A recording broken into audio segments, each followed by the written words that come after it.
parle. Chaque jour, Charles et Carole vous présentent la leçon de l'école du sabbat.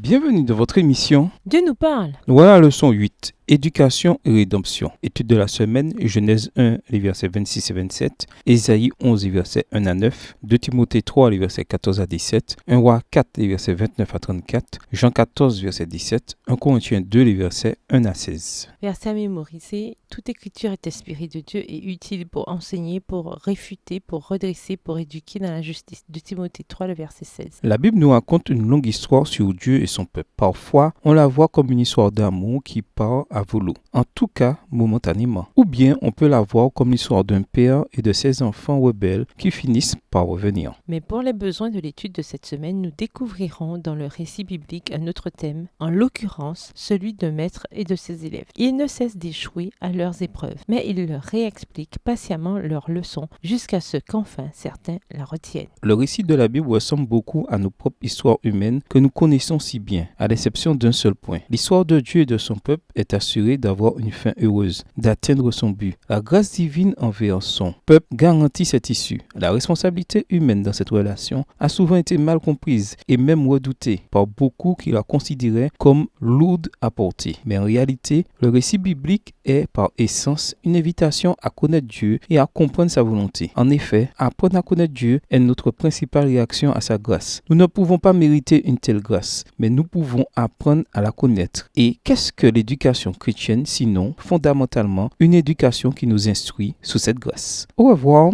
Et à demain si Dieu veut. Dieu nous parle. Chaque jour, Charles et Carole vous présentent la leçon de l'école du sabbat.